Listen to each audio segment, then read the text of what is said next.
राज्यातील शेतकऱ्यांसाठी आज सकाळच्या जलद व झटपट बातम्या. राज्यातील शेतकऱ्यांसाठी आज मंत्रिमंडळ बैठकीमध्ये अतिशय महत्त्वाचे निर्णय घेण्यात आले आहेत. तरी बातम्या शेवटपर्यंत बघा, कुठेही स्किप करू नका. मुख्य निवडणूक आयुक्त ज्ञानेश कुमार मतचोरांना पाठीशी घालत असल्याचा आरोप राहुल गांधी यांनी केला आहे.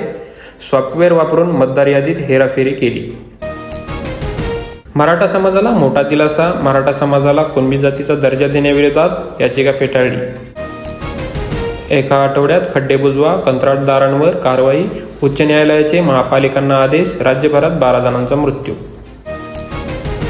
गेल्या वर्षभरात महाराष्ट्रात 55,000 किलो गांजा जप्त. सिंथेटिक अंमली पदार्थाच्या तस्करीत 6 पटीने वाढ. NCBचा अहवाल. नागराज पहाटे उठला, 2 मते डिलीट करून झोपला. कोणीतरी तिसऱ्याच व्यक्तीने सिस्टीम हॅक करून केली मतचोरी. आयोगाने केली मदत. राहुल गांधींचा गंभीर आरोप. धाराशिव, सोलापूर जिल्ह्यात अतिवृष्टी. 489 गावांना फटका. पंचनामे सुरूच. 7 महिन्यात वाढले राज्यात 14 लाख मतदार.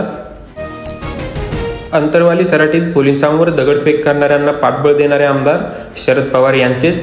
छगन भुजबळांचा हल्लाबोल.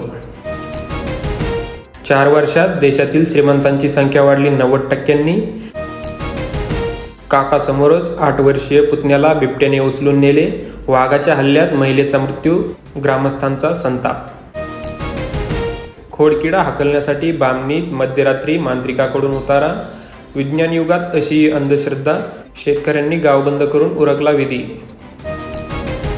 शरद पवारांच्या भूमिकेवर भुजबळांकडून प्रश्नचिन्ह.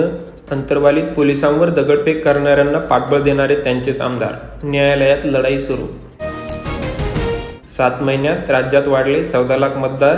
राजकीय पक्षांकडून कोणताही आक्षेप नाही. राजुऱ्यातील 6,853 मतदारांच्या ऑनलाईन नोंदणीच्या वादावर आयोगाकडून प्रतिसाद थंडच. शेतकऱ्यांचा सातबारा कोरा करा. ताबडतोब कर्जमुक्ती जाहीर करा. शेतकरी संघटनेची मागणी. अतिवृष्टीग्रस्त शेतकऱ्यांना एकरी 50,000ची मदत द्या. शेतकरी संघटनेच्या मागण्या. 1 लाख हेक्टरवरील पिके नष्ट. पंचनामे फक्त 6%. जिल्ह्यातील 1.5 लाख शेतकऱ्यांचे नुकसान. सर्वाधिक फटका पैठणला. मराठवाड्यातील नुकसान 17 लाख हेक्टरवर. नळदुर्गमध्ये ढगफुटी दृश्य पाऊस. 125 मिलीमीटरची झाली नोंद. पिकांचे मोठ्या प्रमाणावर नुकसान. जळकोटमध्ये अतिवृष्टी. GST सुधारित दरांनुसार वस्तूचे 7 भागांत वर्गीकरण. CBICने काढली दरांतील बदलाची अधिसूचना. 28,000 ग्रामपंचायतींना विकासाचे मॉडेल बनविणार देवेंद्र फडणवीस. मुख्यमंत्री समृद्ध पंचायत राज अभियानाला प्रारंभ. प्रत्येक गावात लाडक्या बहिणींसाठी पतसंस्था. शेतकऱ्यांची जिल्हाधिकारी कार्यालयात धडक.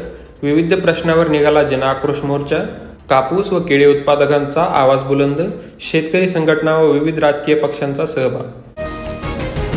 राज्यातील 135 कारखान्यांनी कामगारांचे थकविले 600 कोटी. कामगार संघटना राजकीय दबावाखाली. सांगली जिल्ह्यातील शेतकऱ्यांना खरीप पीक कर्ज वाटपात 546 कोटींची तफावत. घरोघरी फिरून 20 रुपयांत आरोग्य तपासणी करणाऱ्या 6 जणांवर गुन्हा दाखल. महापालिका, आरोग्य विभाग व पोलिसांची संयुक्त कारवाई. साखर कामगारांचे प्रश्न न सोडवल्यास ग्रामीण भागात बेरोजगारी वाढेल. पन्हाळा येथे साखर कामगार प्रतिनिधी मंडळ कार्यकर्ता मार्गदर्शन शिबिरास प्रारंभ. कर्ज वसुली करणाऱ्या अवैध कॉल सेंटरवर इगतपुरीत छापा. दोघांना अटक. संगणक, सिम कार्डसह 24 लाखांचा मुद्देमाल जप्त.